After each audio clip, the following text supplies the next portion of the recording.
Good evening and welcome to the regular meeting of the Simsbury Board of Education, September 24, 2013. And with that, is there anyone in the audience wishing to address the board?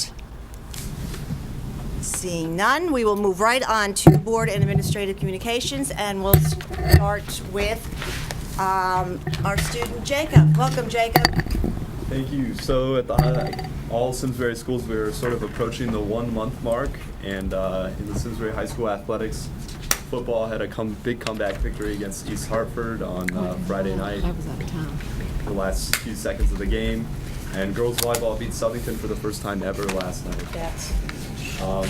College visits are going on a daily basis. Tomorrow we have Roger Williams, Trinity, Johnson & Wales, and the University of Bridgeport. And there's pretty much a bunch every day now. Yearbook, mock trial, model UN, and ballroom dancing are all starting this week. And the Battle of the Bands they're beginning to form again in practice in preparation for the competition in the spring. Great. And on a personal note, I'm going to be attending the NBC News Education Nation Summit in New York City. I was selected as a panelist, student panelist, to discuss the affordability of college and school safety with Dr. Melissa Harris Perry and Brian Williams. So that's next weekend. Wow. And Good where is that being for you. held? It's at the New York City Public Library. Yeah. Great. On Neat. a week from Sunday. Great. What an Very honor. nice. And how did you get chosen for Education Nation? FBLA received an invite, so they are sending me as a national officer to go and represent them at the Education Nation Summit. Great, Cool. great. Well, we're very honored to have you represent us, Jacob. And hopefully I'll get a picture. I think some of the people I wrote down who are attending, Mayor Bloomberg is going, Secretary Arnie Duncan, Bobby Jindal, and former Florida Governor Jeb Bush. Oh, So good. Great. hopefully get some pictures. Some good pictures. Great, great. Well, you know how to get to those photoshops. Absolutely. So good. We look forward to seeing some of them. Great, great. Yeah, it's on I think it's either on NBC or NBC News. I'm not sure. It's from 8 to 10 a.m. on the 6th of October, though. All right, all right. Katie will send us the information. Yes. So. Yes. Great, great. Remind us, Kate. Very good. Very good. Very proud of you. That's great. Looking forward to hearing your remarks. after Look that. forward to it. Great. Good. Susan. Just to tag on to you, I saw that we are up for Game of the Week, so everybody vote on Facebook for Simsbury Game of the Week. Yes. But really, that's all I have. Just my plug for the high school. All right. Todd. All set? Michael. Just a reminder to the board that the Personnel Negotiations Committee is sort of in the middle of the process, this year's negotiation process, and nothing really to report at this point. I think the standard sort of answering of questions and exchanging of proposals. We go to mediation October 10th. Is that correct, Bert? Yes. October 10th. And if everything goes well, we'll have it wrapped up by the end of October. If not, we may be going to arbitration. So we'll keep you posted. Okay. Please do. Hear from you after the October 10th, where we will be after that, correct? Well, October 10th is the start of mediation. Right, If that and goes then- well, then we'll have a contract. If it doesn't, we would have to make a decision about going to arbitration All right. around the 1st of November. That's our deadline. Good. Standard. Absolutely. Nothing's changed with this. All right. Thank you, Mike. Tara. I was able to participate in the SEA Back to School Picnic at Strattonbrook Park on Friday night. It was really fun. There were a lot of new teachers there, and it was great to see them, and it was great to see everybody getting along and having a nice time together, not school-based. It was very, very fun. Sue was there, Aaron was there, Matt was there, Lydia. It was fun. A nice time. And I'm also still making aware that the November 3rd will be the event for the celebration of the birthday of Central School 100 years ago. So that will be a town-wide event. Everyone will be welcome to come to Central School on November 3rd and just participate. If you remember anything, have any pictures or any interest from when you went to Central School, that people in the public more than anybody at this room, but to bring it to the table would be really fun. It's fun to watch all this stuff come in and make it a more town-wide event would be wonderful. And they're doing a a party on November 1st. If anyone wants to come, please contact Central School. We'd like to have everyone there at our dinner auction. Good. And there's numbers for people to contact too? On the website? It's on our website? If you go to Simsbury School website, then Central School, you can call the main office. They'd be happy to direct you. Great. And we'll be posting it more often. It'll Good. be fun. Thank you. So I have 2 items. I just wanted to update you on our September early release day. I think I had shared with you at the last board meeting that back in the springtime on the new teacher evaluation plan, we did about 12 hours of professional development for teachers, acquainting them with the new teacher plan that we had. And then we did 2 hours in August. At our September 18th meeting, we did 3 more hours where we rolled out our electronic version platform for teachers to input their professional growth plans. Went over quite well. Teachers found it very user-friendly and found that it was a way in which to capture their thinking about their professional growth and learning over the course of the year. Right now, our principals and directors are very deep in the beginning of the year conversations. These conversations have to be held from September to October 15th, so lots of conversations happening there. So we have our next professional development early release day on October 16th, and at that point it actually will be for grade level and content area teachers to really dig deep into their curriculum and talk about teaching and learning. Not that we haven't been doing that, but it will give them a nice opportunity to do that in October. Also on October 16th, I want to remind the board that last year we engaged in what's called SAT School Day, and we offered the PSAT test, which P means practice, for our 10th graders. We had a 92% participation rate, up from 31%. It really averaged around that 30, 31, 32% of sophomores taking the PSAT. The board does support that, which we're very grateful for. I think it's a really wonderful opportunity because the results or the feedback that students get really help inform them about what their strengths and weaknesses are, so that then they take it as 11th graders. 11th graders pay $15. At the same time, we're running SAT, and we're one of the only schools, if not the only high school in the New England area that offers an SAT sitting during the week on a school day. Likewise, our 9th graders, they will be in school, and they will have a bullying anti-defamation league. We'll be in doing some stuff with our 9th graders to help bond them together and talk about topics such as bullying. So it'll be a full day, but early release, so students either PSAT, SAT, bullying, and then teachers in the afternoon will be working with in their PLCs with their content like or grade level teachers. That is a full day. And you have information, what Neil sent home, you have that in your folder, so you can take a look at it around the PSAT. That's great. Good. Build their confidence. Yeah, yep. Burke was at the picnic too. Oh, It was a brief That's brief appearance. Anyway, Aaron, just going back on the ADL, is this the program we've been Yes, it having is. every year? So Yes, we it can is. continue- It fits perfectly in the day, and it really gives opportunities for freshmen to come together and engage in conversations around pretty important topics as they enter their 9th grade. And how many years have we been doing this? I know it's Multiple years, many, many years. I don't know the exact number, but we've been doing it for a long time. You're right. Sure. It's good to keep these programs going, so, and it's all fitting in great. Right. You know. Just a reminder, too, for the PSAT will be done by the early release day, so they'll take buses home, but the kids that are sitting for the SATs, it does extend beyond noontime, so they have to find their own transportation home. So. Good. Sue? I know at the last Board of Ed meeting, Jan Sands is the facilitator of our team process, along with some master mentors, came and presented to board members. I had the opportunity today to be with the new teachers at the high school who are participating in team and looking at that just on-the-ground level communication and planning, as Jan and Rob Jeffers, as one of the master mentors, was working with the teachers today, and it was just fantastic. New teachers really talking about their practice, giving a very fair assessment of where they are, and setting some very clear goals of where they want to be at the end of the year. Very advantageous, very rigorous, and it was just exciting to see that happen. So I wanted to share that with you as a follow-up. That's good. It's always good to hear comments of the new teachers. Thank you. Burke? Nothing right now. Nothing. Matt?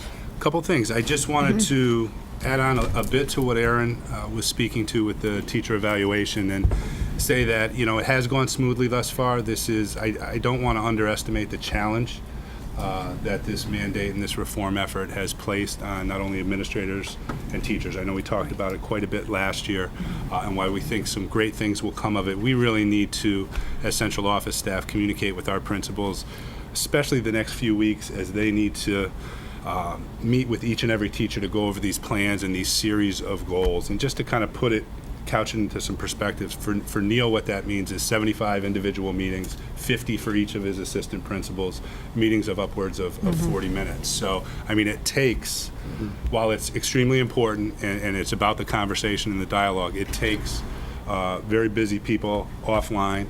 And I think just in terms of the tenability of this, we really need to monitor it this year to make adjustments so that it's working for everybody, because like we've said all along, it's about the conversations that we have about teaching and learning. And we don't want to get caught up so much in the meeting and the mandate that we're not we're not fulfilling that basic need. So that, along with, as we've talked about before, the implementation and the revision of curriculum with the Common Core standards, and preparing for a whole new series of assessments are topics that are on people's minds. So we met Lydia earlier in the week, and Aaron and I have talked about, I send a monthly communication out. The October communication will be dedicated to both the core curriculum standards, to provide some links and some more background information, and the assessment piece as well. And I know we'll touch on that tonight in our technology meeting, but I think it's important that we get some of that information out in a broader audience in a way that's easier to understand, and for people to recognize, okay, how does it change the classroom experience for my child? I think that's the biggest question that people have. So we'll work on that. I know teachers spoke to that during open house a little bit, and we'll follow up from central office perspective on that, and probably have a board presentation. Right. I would think the second meeting in October. The first one's usually dedicated to the enrollment and the projections, and the second meeting to go through that and answer questions that you may have, and get that information out in public and post it on our website. And I know many of you may have seen the front page article in Sunday's Current about Common Core standards. And I know you were interviewed by the reporter Kathleen Megan, who is the education reporter for the Hartford Current. So several times she has called you. You want to speak a little bit about that, because I know some of your colleagues, were quoted in the paper. Well, speak about, it depends what part of that you want to talk to. Yeah, it was very lengthy. That's a pretty big conversation. Yeah, but I it was think a lengthy that article. We have been extremely thoughtful about how we are making revisions to our curriculum to be in alignment with the standards. And I think the important thing to recognize is the standards are not the curriculum. And we need to get that information out to folks. So it's about best teaching practices. I feel we've aligned ourselves with best teaching practices over the past several years and do a lot of things very well. The assessment that goes hand in hand with that is something that I think we don't have the complete picture of yet. And I think if there's anything that makes people a little bit uncomfortable, it's that piece. That's going to have a tremendous impact on the technology usage, within the district, as well as how we align our instruction to meet the assessments. So I think we'll tailor a presentation to the board to answer quite a few of those. Good. Quite a few of those questions. Good. And the key to the piece is not to overwhelm your teachers whose feet are on the ground and delivering the instruction and shaping the experience for our kids. So we need to be extremely mindful of that as well. Absolutely, absolutely. And we're not the only district going through this. There are other districts that are It's a country going. also, the whole country's going through this. Thank you, yes. So we are learning at the same time. So Correct. good. All Very right. good. I just have two quick things. And speaking back, going to what you were saying, I was also the new teacher social, and I had also commented to Matt. Meeting the new teachers there really is an opportunity to have just genuine conversation with them. And I senior moment, one of the teachers, brand new teachers, one of our new Spanish teachers in world language, when I first introduced myself to her, and she was so excited, and she just right away just beamed and said, "I just love being here. Thank you. I just love it." And I barely got a word out, but that to me was the quote of the day. I just love being here, and I'm so grateful that I'm here. So I hope to engage more with her in conversation. So it was great for them. Also, going back to Jacob at the game the other night, there was also a very nice little program testament for Ed Lowndes. I don't know if many of you remember who he is. Terry, you might remember who he was, and I know Chris and you also remember who he was. He was retired from Simsbury Public Schools after I don't know how many years, but do you remember how long? A long time. Yeah, and he was really a very loved and regarded phys ed teacher, coach, and mentor to students. And it was very nice the other night at the game that Walt Zalaski, Mr. Z, was able to announce that his family had come in from around the country, and former players and students of his were there to give a nice tribute and testament to him. And they were having a memorial golf tournament the next day. So we do remember Mr. Lowndes and many of his former students and staff. So also I attended, and also Tara was there with me, and several of administration was there, the KSAC presentation. I know, Lisa, you were also a part of this, and it's the Connecticut Association of Substance Abuse Council, and it was held here in town, and was in many of the clergy, school personnel, our SROs were there, other town officials were there, and it was presented by Tom Steen, who was a former parent in town, and it was suicide prevention, and it was very interesting. This was the first time that the town has coordinated with KSAC to present this formal program here, and Tom did mention that he is also a parent of a child who committed suicide a few years ago, and this was his opening dialogue to start the conversation, and with where we're going with this, and it's not only a school problem but a community problem, a national problem. So we will be starting a task force, I think, Lisa, and in that you want to. Right. The idea is exactly. Absolutely. It's not a school problem, it's not a town problem, it's our problem. And how do we as a community deal with it, and how do we talk about it? Right. So Right. that it's not taboo anymore. Right. So we will be forming this task force with members of all the stakeholders involved, and try to identify areas, and we will let you know where we go with this. So it was very, very good. And I have for Jacob, I don't know if I gave this to you, but welcome to the board. This is your glossary of school board terms, just in case some extra reading, in case of texting at night, late at night, you might want to. Do you have another one that I can give to Patrick, and then he'll be ready? I'm going to give it to him when He'll he's be ready here. for Jan. Okay. When Patrick, he gets his own copy over here, so this is it. So, in case you have any questions about things, you can refer to these, because sometimes in education, and even we board members have to refer to the glossary for terms. But and if you should have any questions about anything, Mr. Curtis and Central Office will be glad to answer anything that Absolutely. isn't in your book. So good. Welcome. All right, we'll move on to recommended actions. Approval of minutes of the September 13th meeting. Do I hear a motion? So moved. Second? Any discussion? I think I was absent, not Chris. Yes. Chris is down there as president absent. Oh, he was here, that's right. He's a talented man. That's right. Good. Any further discussion? Seeing none, all in favor? Aye. Aye, motion passes. Thank you. We are now on to Exhibit 2, Appointment of Communications Committee. As you know, last meeting, we talked about the Communications Committee that we are forming here for Simsbury Public Schools. So I asked for volunteers of board members, and Tara and Tom had contacted me. Right. So we have, thank you, Tara, and Tom, who is not here this evening, absent, but they will be the members of our communication committee. And with that being said, do I hear a motion? So moved. Second? Second. Any discussion? Seeing none, motion passes. Great. So communications, I understand we're working with Sue, so.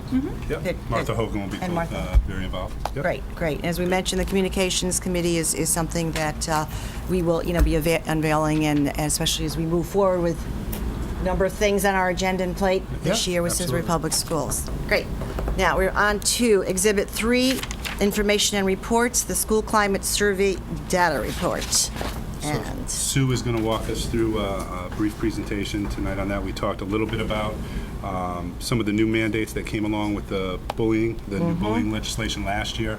An outreach of that is work along our school climate that I think we've coordinated pretty well into our teacher evaluation plan and some other things in our district. So Sue will hit some highlights of that this evening for us. great. Great. So I think it's important to start off as just a reminder about what we're talking about when we discuss school climate. And certainly on your computers there you have a definition, but really what it comes down to is the quality of school life. What are the norms reflected in a school environment? What are the values reflected in a school environment? And that's really measured by looking at the interactions between and among adults and students in our schools. It really sets the tone for teaching and learning. We know if that we have a positive school climate, then that paves the way for great things happening in the classroom, and that's what we're looking towards. Certainly, all schools and all districts have their strengths and their areas of focus, and certainly we're going to highlight some of those this evening.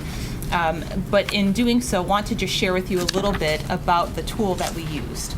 It was the Comprehensive School Climate Inventory. If you remember from previous presentations, we had talked about the selection of this tool because it's scientifically developed.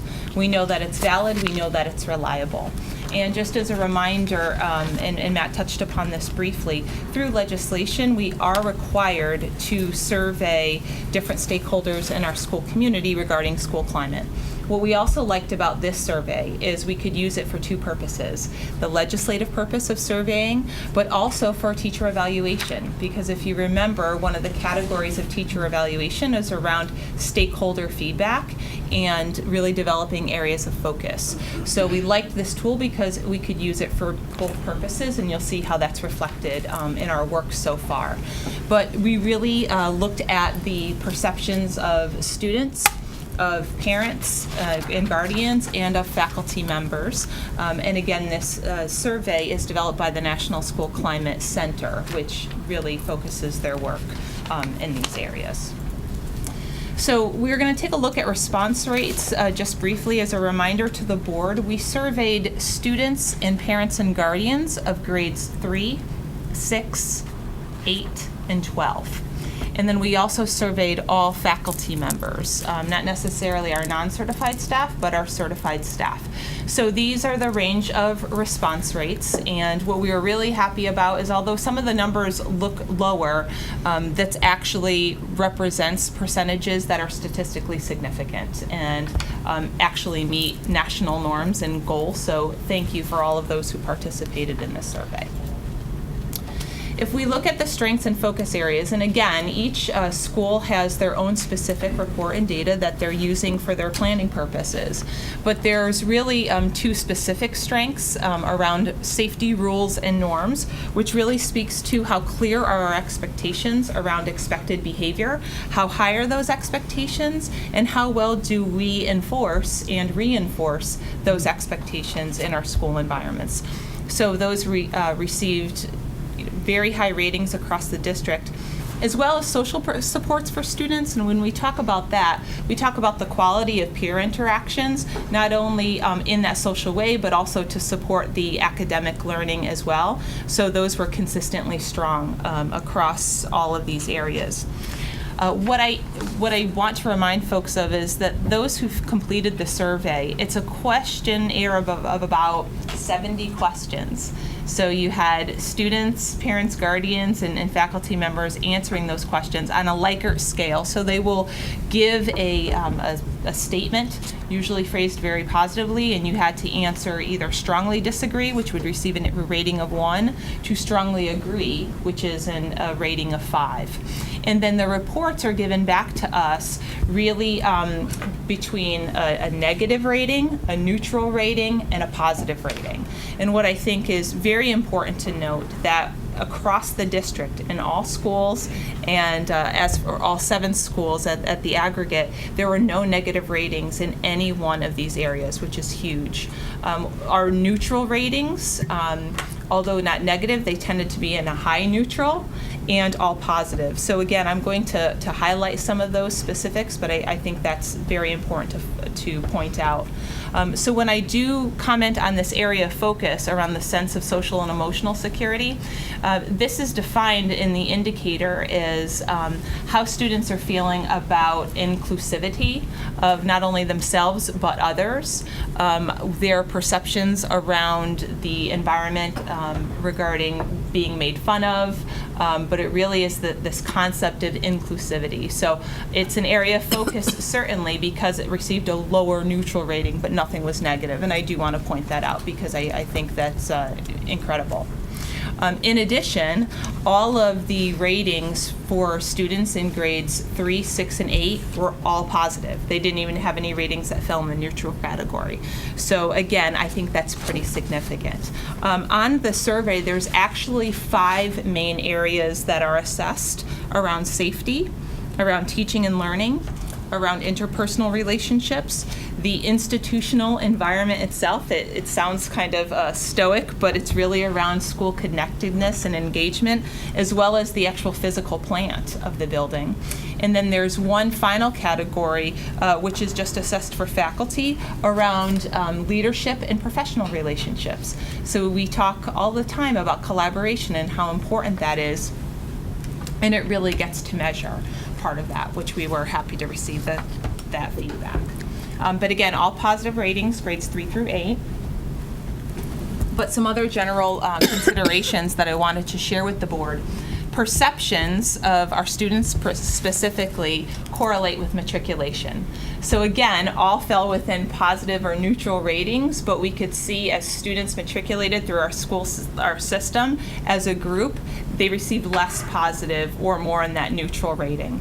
When I was speaking with members of the National School Climate Center, this isn't unusual at all to see as a national trend. What is unusual to see in a national trend is the sense of physical security. Actually, in our data, it increases as students matriculate. And that's a really good thing, but that also is different from national norms and national trends. How different is that? How? Your last comment. Usually that you just see a downward trend as opposed to an uptick at the end. That typically, the data that they see, students, let's say that are graduating seniors, might feel less secure in their physical surroundings, where here we saw a difference in that they actually feel more secure in their physical surroundings from the data. Social and civic learning is really the degree in which we place certain development on those social skills, those social knowledge and skills around effective listening, around conflict resolution, around empathy. We see a slight drop of that between our 6th grade data and our 8th grade data. Nothing of great concern, but I think what also happens there is in the elementary settings, you have more direct teach around those kinds of knowledge and skills, where a lot of that, we certainly support that and reinforce that in the middle school and high school, but you see less of the direct teaching of that. But you'll see parts of that again. Engagement, they really define engagement in a more broad sense than we have here in Simsbury. You know, you've heard us talk about engagement and how important that is in the classroom setting. This also measured engagement both in the classroom setting but outside of the school setting in the extracurricular area as well, and how engaged our students in those areas. Also, respect for diversity came up, that there was an uptick of responses at the middle school, which again, interesting as compared to national trends. So we're excited to see that and want to capitalize on that. And it's important to take a look also at male versus female responses and gender, and we also always look at ethnic group patterning. And we didn't see any major differences in those responses. So they followed very similar trends as our overall populations have.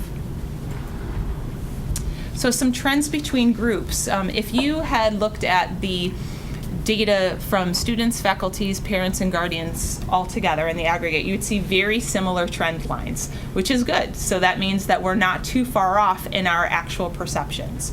Faculty overall had higher ratings, more positive ratings than students and than students and parents and guardians. but again, following similar trend patterns.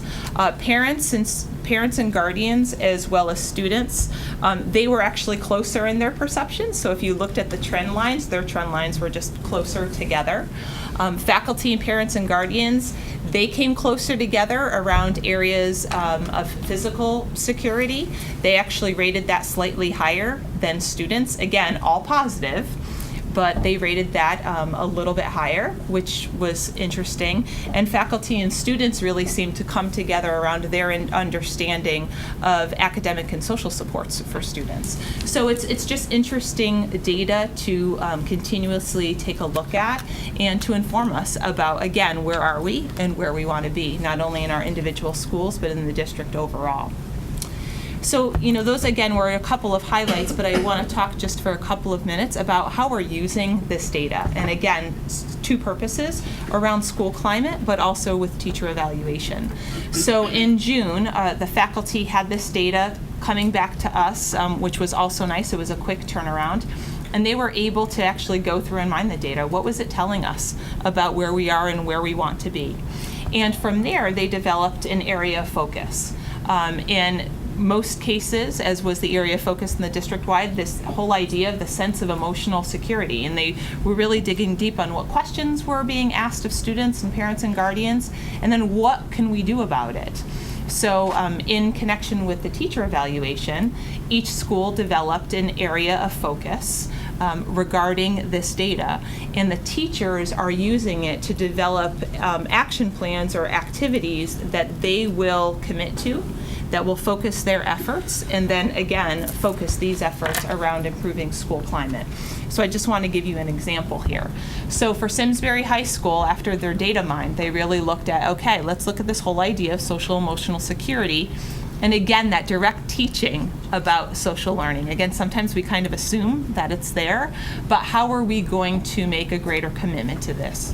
So this is their if-then statement, like we are going to really focus on this proactive commitment to really communicate around the Trojan Code, to talk about these things in our SHS Connect, our advisory program, and we feel that if we make this targeted concentration, that we're going to see better results. So when I was with new teachers today and team, they were planning out their work, and I was talking with some teachers. I'm like, so talk to me about that. How does this translate for you as a teacher on the ground and working? And one teacher shared with me, she goes, I'm making a commitment that I'm going to write 3 positive emails to parents at the end of every week. Like I'm going to choose 3 new students and send out a good news email, because sometimes we forget about that. But that is kind of on the ground application of this data, looking at it, and then what it means for practice.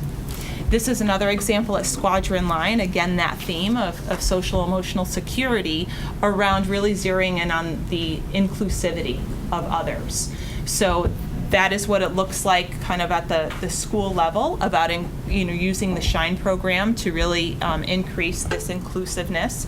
And so I was getting some examples from teachers there. So a kindergarten teacher shared, for an example, that she's going to facilitate 3 very direct lessons around inclusive play on the playground. And what does that look like? She also spoke about designing a plan through read-alouds and discussions in their community meetings, their classroom community meetings around successful conflict resolution. So again, very on the ground, applicable, making a difference for kids on a daily basis. And all 7 schools have very similar patterns that they are going through, and teachers' activities associated with that accordingly. So we're excited about this. We're going to look at possibly re-administering the survey again. Again, we're going to have to take a look at that. As Matt shared, there's a lot going on with some of the technical pieces and the feasibility of all of this implementation. So we're going to take a look at that again to see, okay, does it make sense to re-administer the survey? Do we wait 1 more year? But we're going to, really look at how that is going, and we'll make some decisions in the coming months. But again, it's great because we can tie all of this work around school climate right into teacher evaluation. And we're having direct conversations with teachers about that in practice. And what we're hoping for with all of the efforts that we spoke about, principals came in the spring of last year talking about how this is really alive and well, and it's not just meeting the mandate, but it's putting our efforts into some great things that result in wonderful learning for students. So I think you talked about it quite a bit, but the safety in the physical plant, I think in a time when that was incredibly heightened. Yes. Last year because of the incident, of course, in Sandy Hook, that when this data came out, it still shows a strong feeling of our students and our families and our staff feeling safe in the schools. And we've certainly put resources and improvements in that area, and we have more to come. But that was, for me as superintendent, an interesting data point to look at. Very good. Questions? Open up the board. This data that you and you will work towards teacher evaluations, how is it generalized per school? Or how did it you knew the grades of the students, but did you know the schools that they were speaking We did. of? And so it'll be through the schools, but you don't know the specific teachers No. towards it. So it'll be grade level evaluations. That's exactly it. And does it have anything to do with the administrations of those schools? Does this go towards their evaluations by any means? So what I wanted to share, and I did, by answering your last question, I didn't want to give you false information. It's not just teachers of grades 3, teachers of grade 6. So we use grade 3 and grade 6 students and parents because it just gives you a good sampling. But clearly the trends that they're showing are something that we can look at more globally. And that's what schools are doing, to say this is not just a grade 3 or grade 6 issue. This is something that we all have to own and focus on and then plan for accordingly. The second part of your question? Was Around- if Tied it into tying into administrators. the individual evaluations and the administration evaluation? And it's not necessarily, we're not looking for, is there an increase in the survey scores, but we're saying, do we have a focus? What is it? And how are our teachers, how are we following through with teachers around their Part of their plan. Exactly, their actions that they're taking in order to really make positive movement in this area. If you look at that squadron line example, Yeah. so that's Meg's goal as a school-wide goal that she's working on, Meg Evans at Squadron Line. So every teacher at Squadron Line is looking at how they can contribute to that, including others. great. So it's this And sort if of it's umbrella. a theme, then they can talk to each other and they can work together. Correct, on and so it's developing. as a school collectively, how are we going to improve, including others? And that's the conversation that Meg will have eventually for her evaluation as an administrator. How did she help others in her building, and what's the result of that? And it puts a real fine point on the work that they're already doing around school climate, around the SHINE program. So we're going to dig a little bit deeper and really focus on this whole concept of inclusion and what does that really look like? What is the direct teaching around that? What does it look like on the playground? What does it look like in our classroom environments? Thanks. Other questions? Jacob, did you take part in it? No, did he take part of No, that he's last taking year? part I'm of that. sorry, we missed that. Did you hear, any of your students, did they have any comments about this? Any of your fellow friends? Well, I guess they were all seniors who took it last, so I Okay, was okay. not too familiar with this. Okay. It's a great feeling that there was so many positive, that you got so much positive from it, because it's wonderful. And it still It's the right gives us direction. areas where we can grow. Well, if we're doing the character in all of our classes, in most of our elementaries anyway, then it's nice to know. Ties it in nicely. It helps Yeah. them kind of focus, we can do this now, and I mean, it's just kind of a natural. Right, and as you know, we've been working on our character ed programs for so many So many years. years. So to receive information like this or feedback is, helpful to know Helpful. where we have strengths and areas for growth, so. Was there anything, Sue, that you felt that you found out from the survey that triggered anything in your mind about something that you weren't expecting, but anything that stood out? I know you talked about a lot of the positive pieces of Nothing it. other, than what I mentioned before. I think it was more validating and confirming that our efforts have yielded positive results, and it was nice to see that in statistical format as well. Again, validating and confirming more than surprising, but again, gives us a place from which to continue to grow. Ted, you look like you had a question. So we have to do this to meet the statute. We do. That's Are there- one piece of Are it. there minimum response requirements in order to meet the statute? I mean, Minimum- you can't have 10% of the people respond and meet the statute. I'm imagining you have to have a certain percent. The statute just says that you have to collect this data and report back in a very similar way that we just did, the trends, that we're actually soliciting this information and paying attention to it. It doesn't give a lot of direction around the instrument that you use. As a matter of fact, the other instruments that were recommended initially weren't statistically reliable and valid. And so that's what made this one so attractive to us as an option. But it doesn't give us minimum response rates. The National School Climate said you should, minimally, for it to be statistically significant, you have to have high 20s or low 30s, and we were well beyond that in our response rates. Yeah, I mean, I know that like in surveys, 10-15% is usually kind of what you want. I was kind of surprised that the staff was kind of below 50 in some of the ranges. And I think that that's a good point. I think that has to do with some of the inconsistent messaging that we might have given faculty around that of them taking this. And I think that that's just something that we have to get better at too. We came upon this survey kind of later in the school year, late in the game, at a very busy time, asking people to complete the survey, and very thankful to the parents, guardians, students, and faculty, because it does give us very good information that we can use. And I think that we're going to see, I'm hopeful that we'll see increase in those response rates when we do re-administer the survey, because that messaging will be all that more clear. And the last time we've done this before. This is the first time of this one survey. like this because of the state statute, right? We've done surveys. We have done We surveys. have. We did a district vision and core belief survey most recently. That's probably what you're referring That was pretty to. aligned to getting after climate. I was wondering if there was anything that came out of that last survey that we tried to change or adjust, that you could see the results of what we tried to do in this survey. If they're different, it probably doesn't align very well. I think that they're similar themes, but they're different measures, so that might be a little hard to compare mathematically. But I think it's more qualitative than quantitative, that we truly put some major efforts into our school climate, what we're doing, the conversations that we're having, and we're seeing good results from it. Even the parameters that we created several years back, I know Erin, you were very involved with this, the tenets that we want those programs The to all 11 be principles inclusive of of, that character each ed, school right. could have its unique kind of spin and identity around its climate program, but it had to meet certain criteria. And I think when you see data pretty consistent with trends like that, I mean, I would draw from that at least we've been more consistent in our messaging. It's hard to flesh out statistically, but I think it tells that story. Right. And going back onto what you were talking about faculty, the parents, guardians was 33 to 44%. So I think maybe next time around, as you said, could be timing or something new that came out. So. And again, just that consistent messaging. Right.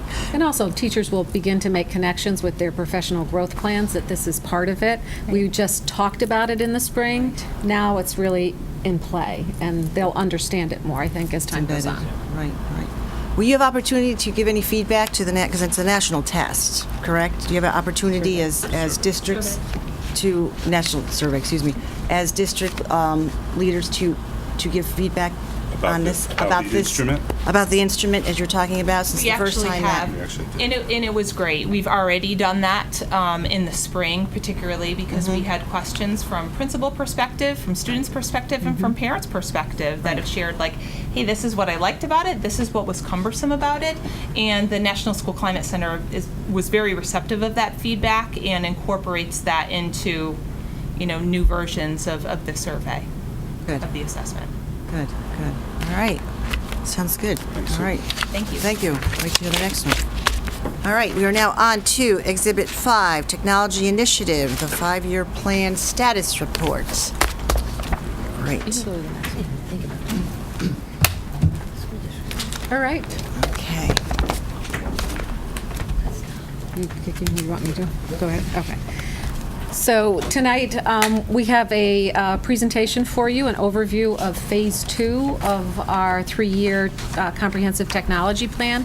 And as you can see, Jason Casey and John C. Lytwinick are here tonight to assist with this presentation. And I will begin by kicking it off. We've had, as we presented to you back in June, a successful Phase 1 and accomplished what we set out to accomplish. We continued to work through the summer, identifying areas to focus on, and came back early at the start of the year to begin to say, really, what is our primary driver for moving technology forward. And collectively, we agree that curriculum, instruction, and assessment are clearly the drivers and the decision makers that we need to base our work on as we move forward. When we think about curriculum, instruction, and assessment, we're thinking about the accessibility, the speed, the reliability of technology as it's integrated into curriculum, as teachers use it in the classroom day in and day out, and the amount of accessibility that students have in the classroom with technology. We've spent an enormous time looking at our curriculum. I think as Matt talked about early on with the transition to the Common Core, infusing opportunities, whether aligning our curriculum, but designing performance tasks and opportunities for kids to get onto technology and to experience it by not getting stumbled up or tripped up by the technology in demonstrating their knowledge, but to really be able to utilize it as a tool that moves them forward. So as we think about the work going forward for Phase 2, we have to use the work that we're doing in our classrooms with the teachers to decide our areas of focus as we go forward. So tonight, John C. is going to walk us through the first part of this in looking at it from the teaching and learning aspect. We see that as the center, the pivotal point as we make these decisions, and then using the technology in regard to the virtualization as the foundation to support all the work that we do across the district in K-12. So we're excited as we move forward, what we're looking for, and as we end, as this is a 3-year virtualization project, our 3-year technology project plan that we're utilizing, we're increasing accessibility of technology. And as we presented to you in June, when we're looking at that 15-16 school year, 2015-16 school year, we're looking at having a one-to-one access for students in our K-12 programs. So that's our goal. And so from looking at that point, we're going to back up and let you know what we're working on this year, and then we'll follow up again this year to tell you how we've done. So I'm going to pass it off to Jancia and have you share. Well, I'll say pretty much summarized. That's good. That's it. Thank you very much. We're done. Nice to see you. Okay, can you talk to the microphone? Just saying. Microphone, if you can talk into that, thank you. So we'll start with that. Anyways, we'll start with the fact that we have one of our beliefs and goals is that every child deserves a highly effective teacher, and every teacher deserves the tools to teach effectively. That's a little spin on it that I put for our technology. And so some of our animations are working. Okay. So to start with that, I'm just going to refer back that we could also expand that. So it's not just that every teacher deserves the tools, but also that every student deserves the tools and the skills to learn effectively. And so this has been the basis of all our technology plans that we've had in the past several years. So what I'm going to do is really touch upon the major instructional drivers we face through teaching and learning. And I'll start with curriculum. So we did revisit, and we continue to revisit our curriculum through the lens of Common Core. Okay, and so more technology and more digital resources have been embedded into the unit. So I'm just going to give you an example. Nonfiction, if you've looked at any of the Common Core, we have much more with nonfiction. And so besides just using print resources, we use non-print resources, which are, of course, we have some that are that vary in readability. So you're really letting all students be able to access the curriculum. So we have We have just articles that are online. We also have ebooks that are online. So this is one way of addressing those, the nonfiction. And being able to, when we use ebooks, we're allowing all students to read the same article. Okay, you don't have to go, or the same book, and you don't have to go and buy multiple copies of the book. So that's another plus for us. Not only does they vary in readability, but also there'll be online tools for accessibility for students. So like built-in dictionaries, and also read aloud so that students can comprehend. So sometimes they may not be able to read it, but it may take more time, but they could have it read aloud to them. So that's some of what we're looking at with the Common Core. There's also more research units and just-in-time research questions and lessons, so across content areas, and that requires online sources. So when we're looking at how we're going to meet the needs in curriculum, those are things we have to consider. There's also more use of digital media formats for information gathering, just like in real life. You don't just go to a book to learn something. You don't just go online and read an article. You also watch things on TV, right? You'll watch your TV. You'll hear things on the radio. So the use of video, the use of audio, the use of also, we used to always make posters. Now you see things called like infographics, and you see those all over the place. How do you interpret that? There's a lot of data and information to take in, and that's done in a digital format. So those are some other things that have been embedded into our curriculum, and that's what we have to consider when we're looking at our curriculum and what we need to do to what kind of tools we need available for people. Another one, of course, is assessment. When we talk Common Core, you can't help but talk about the Smarter Balanced Assessment, right, that's coming on. And we know it's all online, and it's for both math and for English language arts. So we were fortunate enough last year, I'll say fortunate enough to pilot the Smarter Balanced Assessment and some of the state assessments. And so when I was looking at the assessment, because I did walk around when they were doing, especially at the high school, looked at some of the technology skills that students would need in order to take this assessment and do well with it. You don't want as Erin said, you don't want the technology to get in the way of what students can show as far as their learning. And this is an adaptive type of test, so that's really important that the students are able to keep proceeding as they can and not get caught up with the technology. So some of the skills that I looked at in the math component, for instance, students need to be able to click and drag. They need to use drawing tools there. They need to be able to use an online calculator. They need to be familiar with that type of a window that they have, the screen with a Smarter Balanced Assessment. They'll have, how you might open multiple screens on a computer? Well, it looks like that anyway on the test. So these are some things that the kids have to be used to, and you don't want to have them see it just at the day of the test. In the ELA component, we have being able to access these online tools. So you have like notepads. So you can actually take notes while you're reading and for the research aspect of it and the writing. So they need to be able to know to access those online tools and how to use them. It's copy and pasting, being able to keyboard effectively, efficiently. And it's not just keyboarding, it's also being able to compose online. That's a big part. You got to be able to have the kids go from here to the keyboard. So when you add all these things that the skills the kids need, it goes right back to our curriculum. Because in order for the students to do well on that, we're looking at how we can embed these tasks and experiences that allow students to become proficient with these skills. So, and one of the things as I speak about composing online, if we look at tools for learning, so it's not, with the curriculum and assessment, as I said, they're embedding a lot more technology, and a lot of those are the tools that we have for learning. And when you compose online, one of the tools that a lot of our teachers spoke of last year when they came and spoke to you was about Google Apps and the use of Google Apps and how effective that is. But when the students are using social media, I know when you're using social media too, you tend to just write. You don't go and use a pencil and write it down and then go, okay, let me see what I'm going to put on Facebook. You're actually you're taking it right from your brain and you're just going and you're composing. And you tend to do that when you're using things like Google Online and you're doing collaborative tools. So that's another thing that's a driver for us is the use of Google Apps, and it does support what we're doing with assessment also. The Google Apps, it also helps with assessment in that teachers are using it more. They're finding that to use Google Apps, they can tell the kids what they'd like them to do. They can look at the work as the kids are actually completing it. They can give them help. They can give them that ongoing feedback so that students can actually meet their learning outcomes better. So that's a real push that we've been having towards with the use of Google Apps. And so as teachers use that more, of course, then we need to be able to have the tools here so they can access it. Digital resources, as I spoke about, They use DE Science. We spoke about that last year, where they have the videos. I don't know if you recall, but they have videos put together. They have articles to be able to understand the concepts that are at different reading levels. There's interactives or simulations. So that's all part of what to help kids understand the concepts, and we have that from grades K through 8. We also have, even at the elementary level now, I'm having students use Khan Academy for math.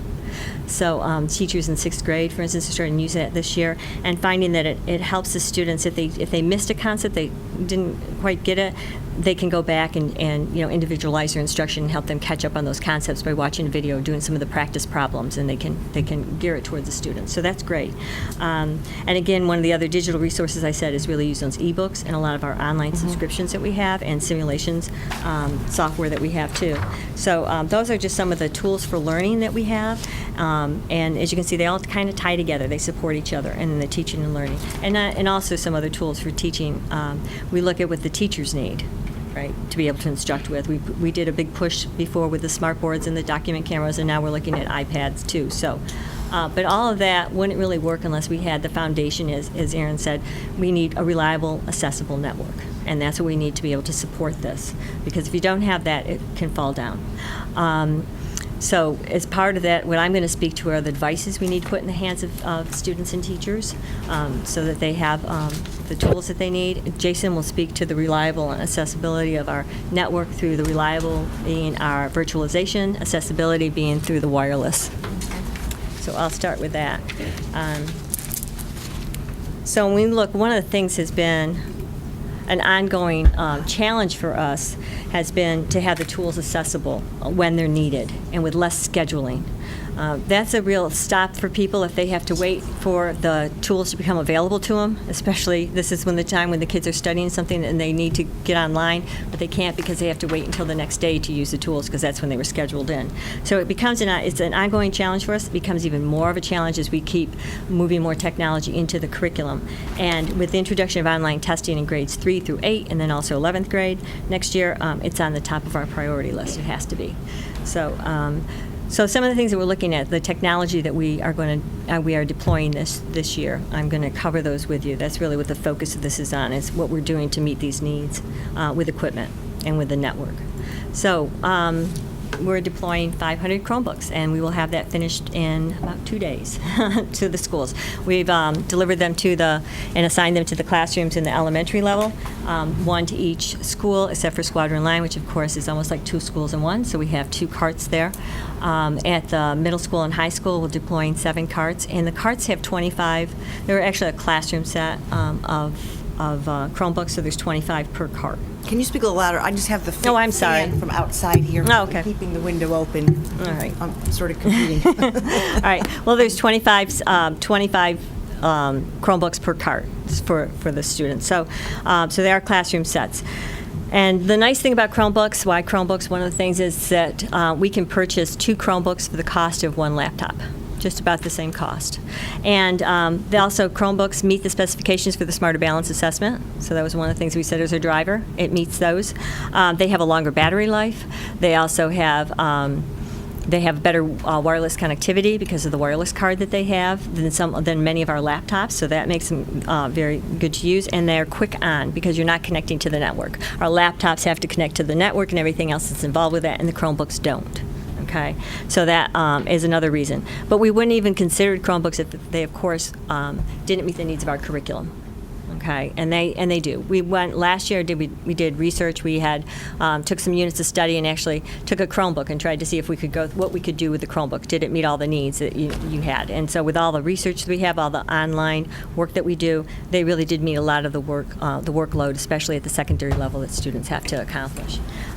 So that's the reason why we looked at the Chromebooks. It also supports our research. It supports our project-based units because of the use of Google Apps. They are Google Chromebooks, so they meet the need of Google Apps. And most of our online activities, not all of them, but most of our online activities and digital resources can be accessed through the Chromebooks. Some can't because you can't put plugins. Some of the plugins don't work that you need to do some of the online activities, so Chromebooks don't meet all the needs, but they meet many of them.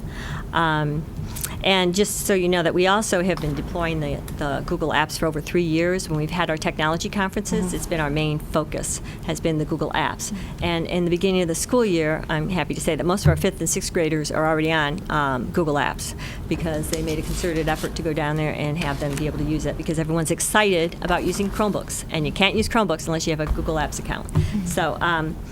So that's where we are with that, and I just want to give kudos out to the library media specialists and to Brian Marcinkowski for really making that happen at all levels.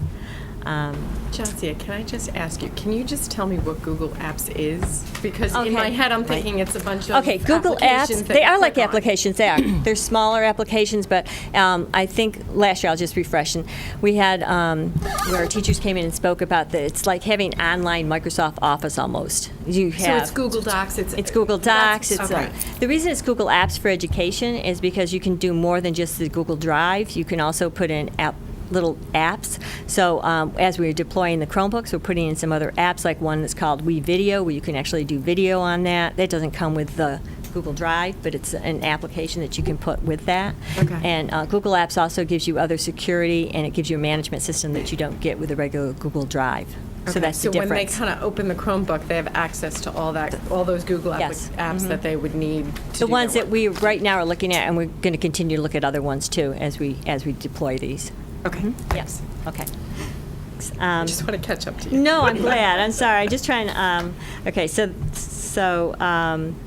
the other thing is just to say that not everything can be met with the Chromebooks, as I said. So we also are looking at laptops. We still have a need for laptops, of course, and so we are deploying 125 laptops. So that's 5 carts. Again, we're doing 25 per cart, and we're doing that at the elementary level. And so this time it is only 1 cart per elementary level because we did have some extra laptops deployed at Squadron before at the elementary. So we're really looking at this to help support for the keyboarding for the lower grades is one thing. And also that we have a lot of math software and science applications that are very helpful to the students to understand concepts that can only be accessed right now through the laptops. So that's another reason for it, and for science and math, and especially the use of the manipulatives, like I said before, is really important for them. They also have video production. Even though we have a WeVideo app that you can use on the Chromebooks, it doesn't allow you to do as much with video production as you can do with a laptop. A laptop just has a lot more power, and it's a full-blown application that you can use. So that's another area. And the laptops, of course, that we're choosing, they are, of course, Smarter Balance compatible. So, so we can use that. We have extended batteries that we purchased for them, so they will, again, have at least a 6-hour life on them. And they also have the wireless connectivity, the better card for that, so that we are the same with the Google Chromebooks. So the iPads, K1 iPads for student use. We had a few teachers last year come and speak about the iPads and how they were using them, and they really did see how they could help them differentiate with students as far as in their math skills, their foundational literacy skills for math and for English language arts.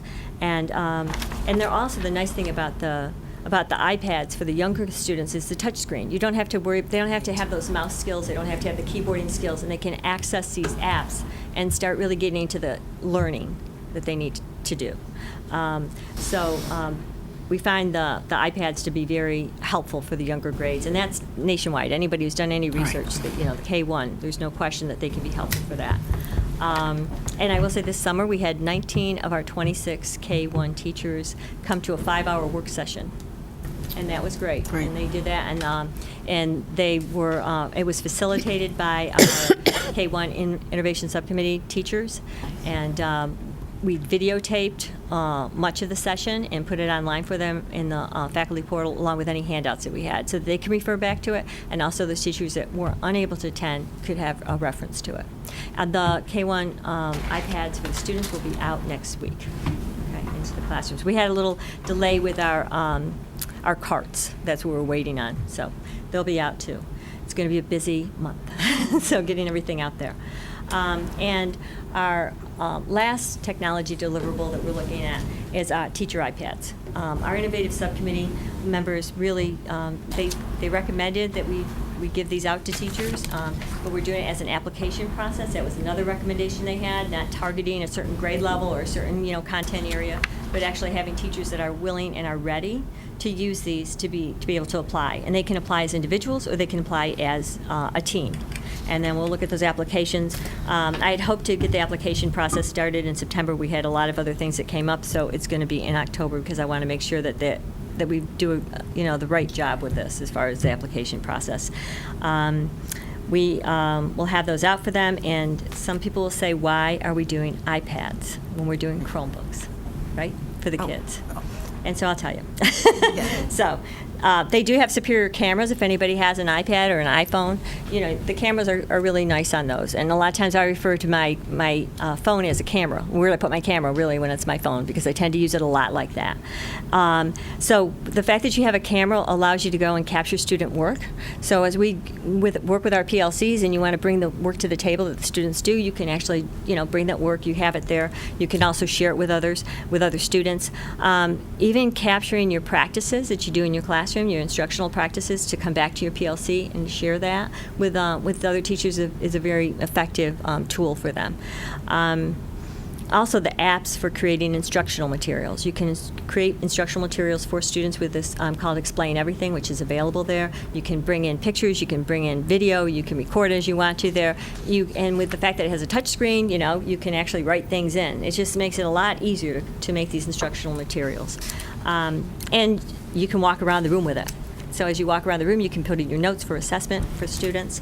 So the mobility of it is great. It's like having a smartboard in your hand, and you can call up anything you want to help differentiate with students as you do move around the room. So. And it's much better than other tablet devices? I mean, aren't there other tablet devices that can do the But you know same what they stuff? don't have as much is they don't have those same apps that are available. That's the one thing that they do have. I'll give that to them. They have some great educational apps. And we find them a little more user-friendly than some of the other ones. I mean, I hope that Chrome gets many more, because since we're going heavy with the Chromebooks. But at this point, with the touchscreen and with those apps, they've kind of got the market cornered. And then, last but of course not least, is the fact that you have VMware app available on the iPad. So teachers not only have everything that's available on the iPad, but they can also access their virtual environment. So they have their desktop, they have the Windows 7 desktop that you'd find on your computer, you have now on your iPad. You can take it home with you, you can have it any place else in the building. So those are some of the reasons why we are going with the iPads for teachers. And I'm going to turn the network over to Jen, Jason. how many of the teachers use their own personal iPads in class? Many. Many, so they have their own. Right. But the thing is, we don't supply the apps for them to put on that. Right. And also, bringing their own iPad from home. some people do. I would say many people do Right. at this point. Right. So how are they able to integrate if it's their home? As you said, they don't have the apps for the iPad. Or Well, what they bring it in. The one thing when we start having the iPads available for teachers, Right. is we'll be able to support them with the apps that we know are good apps for teaching. Mm-hmm. We'll also be able to let them connect it to our network, Right. Which we don't do right now. This way it helps us if we're going to be virtualizing. We're not virtualizing their personal Right. devices, We'll be but we'll be doing personalizing They're our basically devices. using those more as a teacher tool than as an Right. interactive Right. student They are tool. limited because it's They are not very personal limited for with them. that. Right. Right. I understand. And for right now, that's who we are, because we want to make Right. sure what we're bringing in there and what we'll be able to support. Mm-hmm. So Some of our teachers have already been delivered these, correct? oh yes. So, Yeah. I Yeah. mean, this We- is last year- basically adding on to what we've already Last got year, existing. our innovation subcommittee, we had 30 Got it. Yes. 30 teachers last year that were involved in this, and This is across phase two, grade I think, after levels. phase one. We also have some other areas where, in special services, et cetera, they've been working with their iPads with students for a while. Yeah. Yeah, because you can differentiate so well. Right. Great, thanks. On to the networking topics. To support all of this, we're going to talk about the status of our virtualization project, and then on to the status of our wireless network. So as a recap, in 2012-13, the goal was to get teacher PCs virtualized, so we focused on smartboard connected PCs in the classroom. Over this summer, we added an additional roughly 215 or so PCs to that. These were primarily library, lab, and administrator desktops to bring them up to Windows 7 and Office 2010 and the better performance. In the interest of sharing both the successes and some of the challenges, we did have a delayed shipment on some servers, which caused some overutilization problems when teachers returned in the fall. So we added 200 more PCs, but we didn't add the servers to support them. Those PCs are on the way. Those servers are on the way. We expect them between October 4th, October 10th, in that time frame to be back online. In the interim, we have had some pain for some of the virtualized desktops with some connectivity issues, and we've been working to alleviate as much as that as we can. We've added additional memory to the servers we do have to boost them up. We've also worked at spreading the load more efficiently on the servers we have. But you may or may not have heard some teachers that had issues at the start of school and continue to have some intermittent problems here and there. We're aware of it. We're working on it. Is this delaying some of the new teachers getting their websites up? Is this the same thing, or is that a different? I think that's a different thing. I haven't heard that being related to this. Talk to you later. Oh, okay. We have a single webmaster, which I suspect at the start of school is also overutilized. Overutilized. Yeah, Right. yeah. He can't boost his. Now, upcoming in this school year, we intend on continuing in that phase of adding more labs, more libraries, and more of the staff PCs to become virtualized. So we are moving forward and addressing the issues as they arise. On the wireless side, currently we have broad wireless coverage in all of our schools. That's to say, if you were to walk in with a laptop throughout any of our schools, we have what we would describe as ubiquitous coverage in any of the educational spaces. So you can get online. What we didn't plan for initially when we had set this up was to have something like Smarter Balanced, say, having multiple classrooms all online for a long time during the day. We knew that was a potential in the future, so we designed the infrastructure to be expandable to that. But when this was initially put in, it would have been, I think there would have been a lot of questions as to why are we spending this much funding to give this much of coverage in the buildings when they're not used like that.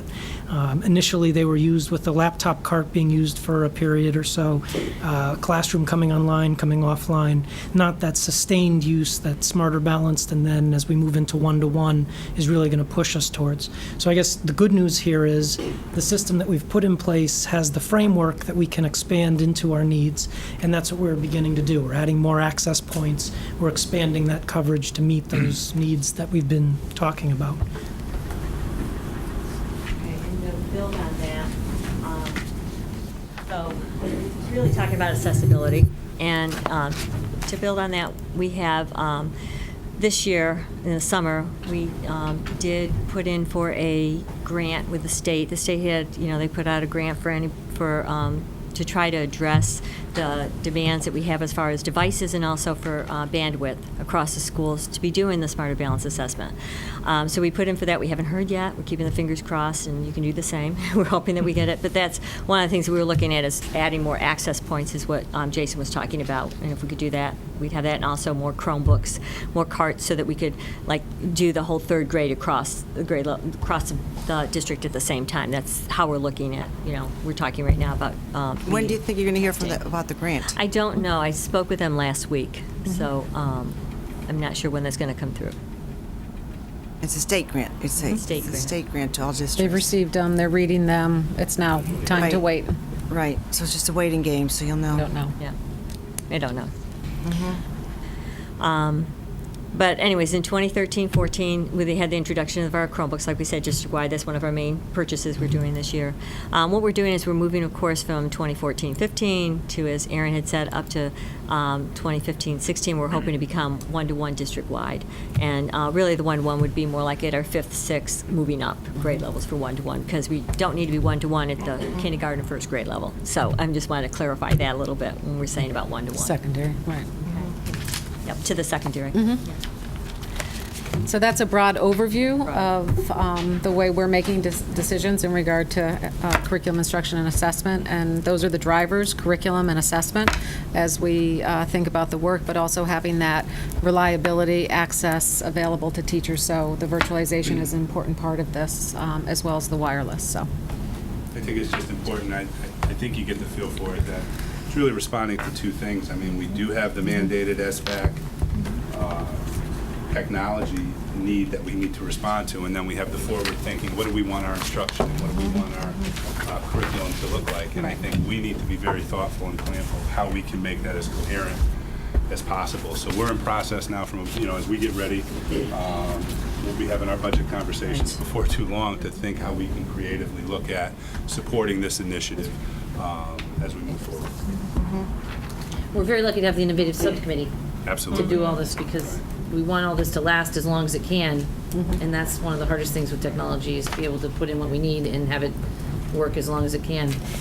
And I think to Chauncey and Very Jason's lucky. credit, we saw, I think last year, many districts kind of jumping in with a large-scale initiative, and I think when you see that, sometimes you have the urge to move in that direction quickly, but I think we've been thoughtful in terms of, Chauncey's guidance as well, working with the teachers to find out at different levels what really works best, and then supporting that moving forward. But thanks for all your work. Thank you. Jacob, have you been in any classrooms where the Chromebooks have been? I was not in with any of the Chromebooks, but last year, Mrs. Miller, who's since retired, she had the iPads last Okay. year, and we used them actually quite a bit. They're Sure. really useful was the interactive periodic table Yeah. in particular. That was Yeah. helpful for chemistry. So I guess that's one use of the iPads. That's great, yeah, good. I'd just say that that's just an example of when we look at what devices we have to make sure it's the right tool. So sometimes it's going to be an iPad, sometimes it's going to be, the Chromebook, and sometimes it's the laptop, but we have to look at what's going to be the most cost-effective for us, and also what's going to be the best for you to learn from. Right. And then this is a very good presentation. I mean, this is our second presentation. You did the very inclusive presentation last time, but as you were saying, our technology budget, which we, over the years, have scrutinized over the years and looked at it, but with the Common Core here and SBAC, this is really something that we need to look very heavily in investing in. Well, Smarter we- balance is a real challenge. Right. Absolutely. We've said it before, and we'll continue saying it. We want to test students' knowledge, skill, and understanding, and not their technology skills. So that's Hugely what we have to pay important. attention to.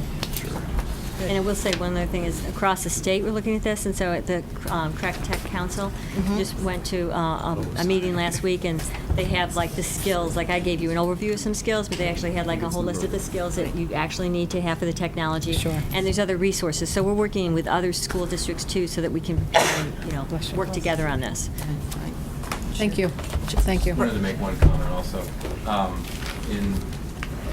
Since May, when you heard an earlier version of this presentation and this update, over the summer, the Board of Finance had asked to do a deeper dive into how we did with our capital project. So I modified that presentation that they did for you in May, and we hit on some of these, these aspects of now moving towards the one-to-one, and that has a budget impact. So they are going to be, clear Absolutely. that this is a new budget year, and that we're going to have to talk further about these. Absolutely. And at that meeting also, you brought the Chromebook to show the Board of Finance. Yeah. So each of them, so they got a chance to see that. Thank you, Bert, for bringing that. So this is important to keep them abreast of what we're doing and what we need to do. Thank you. Very good presentation. Thank you. Thank you. Thank you very much. All right. Absolutely. It's exciting. Hit the screen. Khan Move to the Academy next one. and Chromebooks, so. All right, very good. Any other further discussion on that? All right. Seeing none, we're at our public audience session. I got nothing.